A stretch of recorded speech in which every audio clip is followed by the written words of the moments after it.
ఈ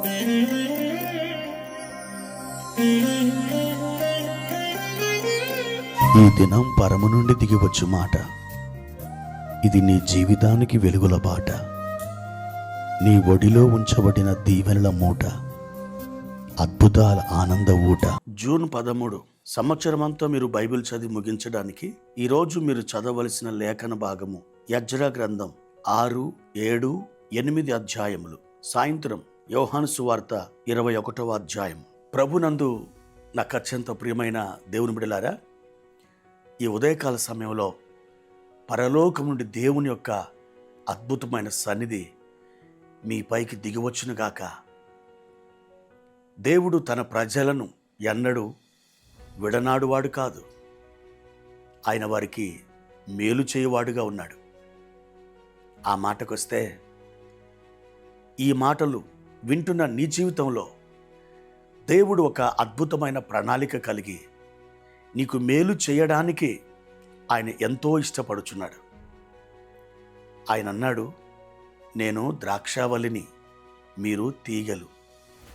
అవును దేవుని బిడ్డలారా, ఆయన ద్రాక్షావల్లిగా ఉంటే ఆ ద్రాక్షావల్లిలో తీగలమై మనం అంటుకట్టబడ్డాం. ద్రాక్షావల్లికి ఏ సారము,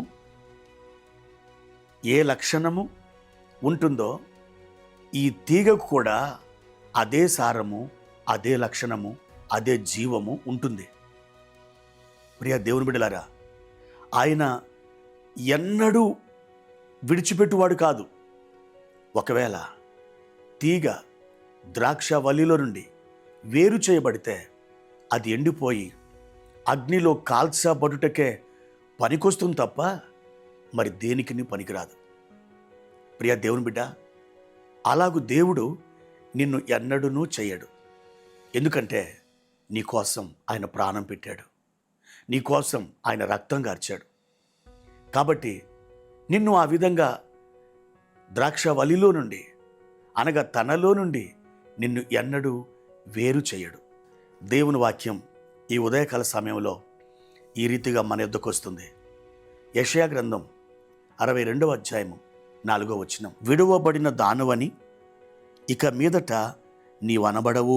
ప్రియమైన దేవుని బిడ్డలారా, దేవుడు ప్రీతిగా మనతో మాట్లాడుతున్నాడు. నీ దగ్గరకు వచ్చి నీ భుజాల మీద తన చేతులుంచి, నా బిడ్డ, నీవు నాకు అతి ప్రశస్తమైనటువంటి వాడు, నీవు నాకు ప్రియమైన దాను, నేను నిన్ను విడనాడను, నిన్ను విడిచిపెట్టనని నీతో వాగ్దానం చేస్తున్నాడు. దేవుని వాక్యం ఏం చెప్తుంది? విడవబడిన దానివని ఇక మీదట నీవు అనబడవు. అవును, యాకోబుని యబ్బోకు రేవు దగ్గర ప్రభు కలుసుకున్నప్పుడు నీ పేరేమిటి అని అడిగాడు. నా పేరు యాకోబు అని చెప్పాడు. అయితే దేవుడు ఏమన్నాడు తెలుసా?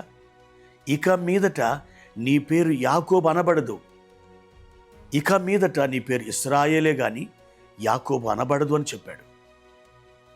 ఇక్కడ కూడా ఇక మీదట నీవు విడువబడిన దానవని అనబడవు, పిలవబడవు అని చెబుతున్నాడు.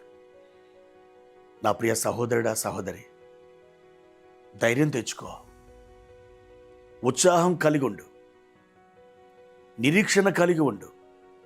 నా దేవుడు నన్ను విడిచిపెట్టడు, నా దేవుడు నన్ను విడనాడడు, నా దేవుడు నా చేపట్టుకుని నడిపిస్తాడు, నా దేవుడు నా కష్ట సుఖాలలో నన్ను ఆదరిస్తాడు, నాకు ఆయన తోడుగా ఉన్నాడు, నన్ను బలపరచు నా దేవుడు నా తండ్రి ఆయనే అని ఆయనని హృదయాంతరంగములో నుండి స్తుతించు. మేలు కలుగచేయు దేవుని హస్తం ఈరోజు గొప్ప కార్యములను నీ కొరకు చేయబోతుంది. నా ప్రియ దేవుని బిడ్డ, నిరాశపడవద్దు, నిరీక్షణ కలిగుండు. ప్రభు యొక్క విశ్వాస్యత, ఆయన యొక్క నమ్మకత్వం ఎల్లప్పుడూ నీకు తోడై ఉంటుంది. దేవుడు నిన్ను ఆశీర్వదించునుగాక. ప్రార్థన. ప్రియమైన తండ్రి, మహోన్నతుడా, మీ ఘనమైన నామానికి వందనాలు. మా నాయన, మా ప్రియులను ఒక్కసారి జ్ఞాపకం చేసుకునండి. మమ్మల్ని ఎన్నడూ విడిచిపెట్టువాడో కాదని, విడనాడు వాడవు కాదని మీరు స్పష్టంగా నీ లేఖనాలలో నుండి మాతో మాట్లాడినందుకు వందనాలు.